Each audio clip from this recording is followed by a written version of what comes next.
Okay, let's jump right into this explainer. Welcome to Part 3A of our Championship Spelling Bee Masterclass. Today, we are mastering the Latin root corpus. Now, if you've been following along with us, you already know our golden rule. The root corpus always equals body, group, collection, or whole. But as you're about to see, just knowing that meaning, that's really only the very first step on your road to spelling bee victory. So, to get you thinking like a true champion, we're going to level up through 3 distinct challenge zones today. First up is the Spelling Bee Alert Center. Then we'll hit the Root Comparison Masterclass. And finally, we'll put all the pieces together in the Morphology Laboratory. Let's get started. All right, stepping right into Section 17, the Spelling Bee Alert Center. Listen, simply knowing a root's meaning is great, but it's not quite enough. Championship spellers have to be hyper-aware of hazard words. These are the tricky ones that look alike, sound alike, or just have incredibly confusing spellings that can completely trip you up under pressure. Our very first alert compares 3 words that look almost exactly the same on paper: corpus, corpse, and corpse. Think of it like 3 treasure chests we need to lock into your memory. In chest 1, imagine a stack of books. This is a corpus, pronounced corpus. It means a body or a collection, like a corpus of literature. In chest 2, picture soldiers. This is corpse, pronounced corps, meaning an organized body of people, like the Marine Corps. Notice how the P and S are totally silent. No way around it, you just have to memorize that. And in chest 3, imagine a respectful historical museum display containing a corpse, pronounced corpse, meaning a dead body. Never, ever mix up these 3 chests during a competition. Now, check out our next set of alerts: corporate, corporation, and corpulent. Corporate is an adjective, right? It relates to a business, like a corporate office. Then you have corporation, which ends in that classic noun-making suffix -ation. That's the legally recognized business organization itself. But here's the hazard: corpulent. It starts off looking super similar, but it's actually a literary word that means large-bodied. You definitely don't want to mix up a business concept with a description of someone's physical size. Moving on to Alert 3, we run into opposite words that pop up all the time in spelling competitions: corporeal and incorporeal. So corporeal means physical, having an actual, tangible body. But if we apply our word detective formula, we immediately see that the prefix in means not. Therefore, incorporeal literally means not having a physical body. It means something spiritual or non-physical. Okay, watch how meaning dramatically shifts when we contrast size in our next alert. We know a corpus is a large body or a massive collection. But what happens if we tack on the suffix col?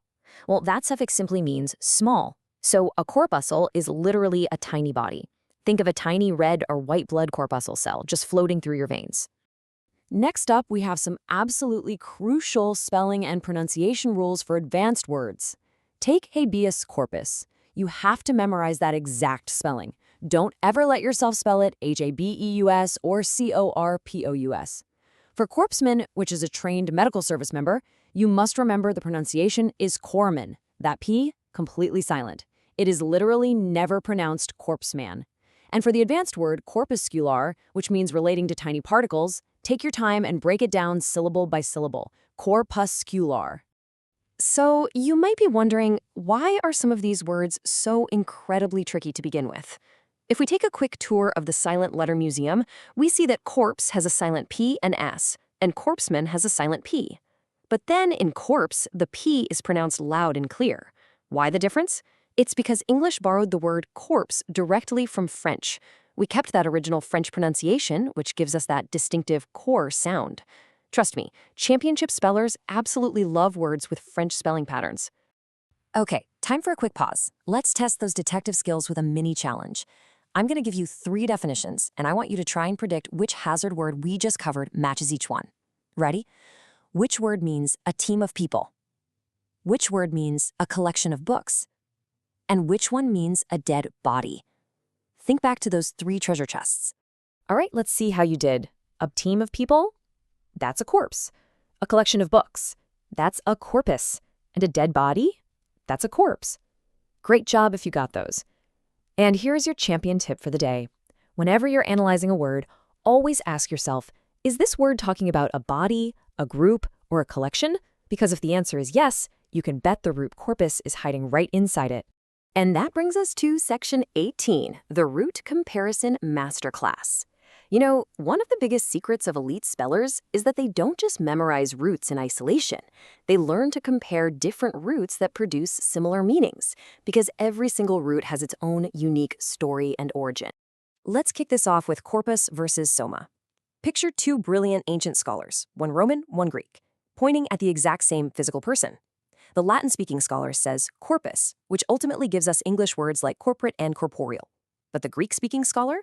They say soma, which also means body, and gives us completely different words like somatic and psychosomatic. It's the exact same meaning, but from totally different origins. Now let's compare corpus with carn. This is a subtle difference, but it's super important. Corpus refers to the entire whole body. Carn, on the other hand, specifically means flesh or meat. So words like carnal, carnivore, and carnage, those are specifically about flesh, whereas corpus is always about the total structure. We also need to separate general concepts from specific ones and everyday words from academic ones. A corpus is a general body, but a cadaver, that specifically means a dead body used for medical study. Furthermore, the word body itself comes from everyday Germanic English, like body language or body weight. But corpus is academic Latin, used in highly specialized terms like corpus linguistics or corpus juris. It's fascinating to watch how these meanings grow and evolve over time. Originally, corporation meant a literal, physical body of people. But today, it means a business organization. Similarly, lots of corpus words now refer to collections rather than physical bodies. Like when many individual poems are gathered together, they form one giant corpus of literature. This evolution perfectly illustrates our root connection map. Every single corpus family word maps back to this connected tree of meanings. Think about it. It starts with a physical body, expands to a group of people, formalizes into an organization, broadens out into a collection of items, and ultimately comes to represent a complete whole. Time for another mini challenge. Let's see if you're really thinking like an elite speller. Before I reveal the answers, try to predict them in your head. Which root specifically means flesh? Which root broadly means body? And which root meaning body is of Greek origin?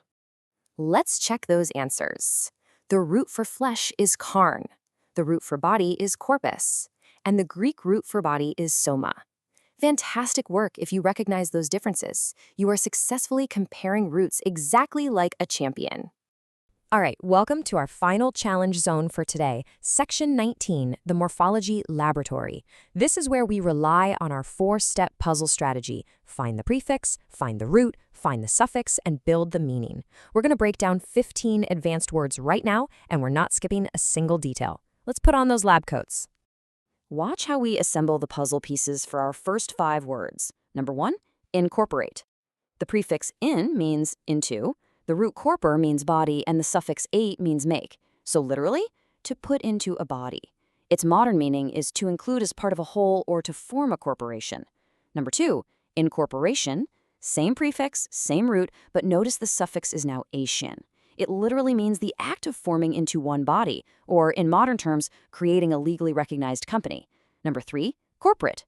Root corpor, suffix ate. Literally relating to a body, modernly relating to a business organization. Number 4, corporation. Root corpor with the suffix ation. A body formed together, modernly representing a legally recognized business entity. And number 5, corporeal. Root corpore, suffix al. Literally relating to the body, which means physical or having a material body. You see how every literal meaning connects right directly to its modern definition? It's like a code. Now notice how the suffix totally flips the meaning for words 6 through 10. Number 6, incorporeal. The prefix in means not, root corpor, suffix al, so not having a physical body, being spiritual.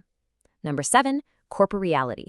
This one actually stacks suffixes. We have the root corpor plus the suffixes al and ai-ality. It means the condition of having a body or physical existence. Number 8, corpus, just the root. There's no prefix, no suffix, literally body, meaning a body or a collection of works. Number 9, corpuscle. We add the suffix clil, meaning small, to our root corpus, literally a little body, and in modern science, a tiny cell like a blood corpuscle. Number 10, corpuscular. Root corpus followed by the suffixes col and r, relating to those tiny bodies or particles. And we decode our final 5 puzzle words right here. Number 11, corpse. Root, corpse. Literally body, meaning an organized group of people. Number 12, corpsmen. Root, corpse, suffix man. A member of the corps, specifically a trained medical service member. Number 13, corpocracy. Root, corpor, and the suffix cracy, meaning rule. Literally ruled by corporations, which defines a system where corporations have significant influence. Number 14, corporatism. Root, corpor, suffix ism. A political or economic system organized around corporate groups. And finally, number 15, corpus juris. Corpus means body, juris means law. Literally a body of law, meaning a complete collection of legal rules. Always remember this 4-step champion review strategy. Step 1, find the prefix. Step 2, find the root. Step 3, find the suffix. And step 4, build the meaning. This is exactly how elite spelling bee competitors decode words they've never even seen before. They just look for that golden thread leading back to the idea of a body, group, collection, or whole. Once you grasp this structure, I promise you, even the longest, most intimidating words become easy to conquer. So, what's your plan? How will you use these morphology strategies the next time you encounter a massive, unfamiliar word? Keep practicing that 4-step formula and get yourself ready for Part 3B. That's where we're going to dive into some unforgettable memory tricks and champion-level practice sentences. Until next time, keep analyzing those word puzzles.